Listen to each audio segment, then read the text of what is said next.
و مشاورت کا مقام بھی تبدیل کیا جا سکتا ہے اور اس مقصد کے لیے عمران خان کو ساہیوال جیل منتقل کر کے میڈیا سے دور ایک پرسکون اور وسیع اکاموڈیشن مہیا کی جائے گی اور جن شخصیات سے وہ مشاورت کرنا چاہیں گے انہیں خفیہ طور پر وہاں پہنچا دیا جائے گا۔ ذرائع کا دعویٰ ہے کہ اس حوالے سے عمران خان کی جو بااعتماد لیڈرشپ کی فہرست تیار کی گئی ہے جو انہیں بھجوائی جائے گی یا پیش کی جائے گی تاکہ عمران خان کو جو اس بار اسٹیبلشمنٹ کے خلوص کا یقین آ جائے کہ وہ واقعی ان سے بطور ایک پوری پارٹی کے ڈائلاگ کرنا چاہتے ہیں اور اس میں کوئی دھوکہ اور فراڈ نہیں ہے۔ اس مبینہ فہرست میں جو نام شامل بتائے جا رہے ہیں ان میں جو بھاری اکثریت ہے وہ ان وفادار اور بااعتماد لوگوں کی ہے، قیادت کی ہے، جن پر عمران خان کے ساتھ آپ اور ہم بھی اعتماد کرتے ہیں۔ جب آپ یہ نام سنیں گے تو آپ کو خود بھی یقین آ جائے گا۔ ان میں ناظرین پہلا نام ہے جناب محمود خان اچکزئی کا، علامہ راجہ ناصر عباس ہیں، وزیر اعلیٰ سہیل خان آفریدی ہیں، شاہ محمود قریشی ہیں، محترمہ یاسمین راشد ہیں، میاں محمود الرشید ہیں، سینیٹر اعجاز چودھری ہیں، سابق گورنر عمر سرفراز چیمہ ہیں، اسد کیسر ہیں، اعظم سواتی ہیں، عمر ایوب،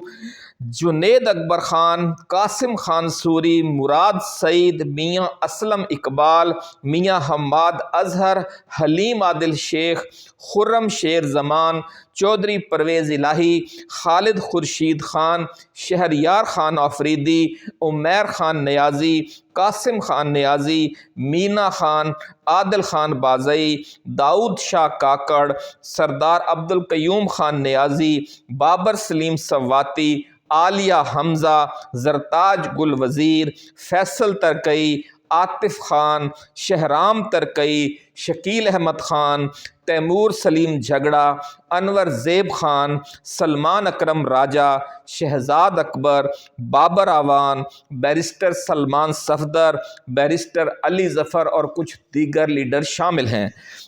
ناظرین کرام، عمران خان کو یہ تجویز بھی پیش کی جائے گی کہ اگر وہ چاہیں تو انہیں اسلام آباد میں کسی محفوظ مقام کو سب جیل قرار دے کر اس مشاورتی عمل کو ساہیوال جیل کی بجائے وفاقی دارالحکومت میں بھی منتقل کیا جا سکتا ہے تاکہ اپنی پارٹی کی بااعتماد ترین لیڈرشپ سے مشاورت کے بعد وہ پھر وہاں پر اسی مقام پر اسٹیبلشمنٹ کے جو طاقتور ترین سرکردہ لوگ ہیں ان کے ساتھ پھر وہاں پر فیصلہ کن ڈائلاگ بھی کر سکیں۔ ناظرین، ذرائع کا دعویٰ ہے کہ چین اور روس کے ساتھ پاکستان کے تعلقات میں ایک نئی گرم جوشی پیدا ہونے جا رہی ہے اور عمران خان کے ساتھ اسٹیبلشمنٹ کے تعلقات کی تجدید اسی سلسلے کی کڑی ہوگی اور اس دوران ملک میں نئے عام انتخابات کے لیے جولائی اگست یا اکتوبر نومبر 2026 کی کسی تاریخ پر اتفاق بھی ہو سکتا ہے۔ ذرائع کا کہنا ہے کہ کوئی نئی رکاوٹ پیدا نہ ہو گئی تو عمران خان اپنی پارٹی کے بااعتماد لوگوں کے ساتھ خفیہ مشاورت کا یہ سلسلہ جنوری کے پہلے یا دوسرے ہفتے میں شروع کر سکتے ہیں۔ ذرائع کا یہ بھی دعویٰ ہے کہ پاکستان پیپلز پارٹی اور مسلم لیگ نون نے بھی بامر مجبوری اس پالیسی شفٹ کو قبول کر لیا ہے اور ملک میں نئے عام انتخابات کا اعلان حکومت و اپوزیشن کے درمیان اتفاق رائے کے ذریعے کیا جائے گا۔ وفاقی وزیر دفاع خواجہ آصف نے حال ہی میں جو نئی لائن لی ہے ناظرین کرام کہ سازشی عناصر پی ٹی آئی کو دوبارہ اقتدار میں لانے کی کوشش کر رہے ہیں، اسی پالیسی شفٹ کے تناظر میں ایک نیا عوامی بیانیہ بنانے کی کڑی ہے کیونکہ 2026 کے ممکنہ نئے عام انتخابات میں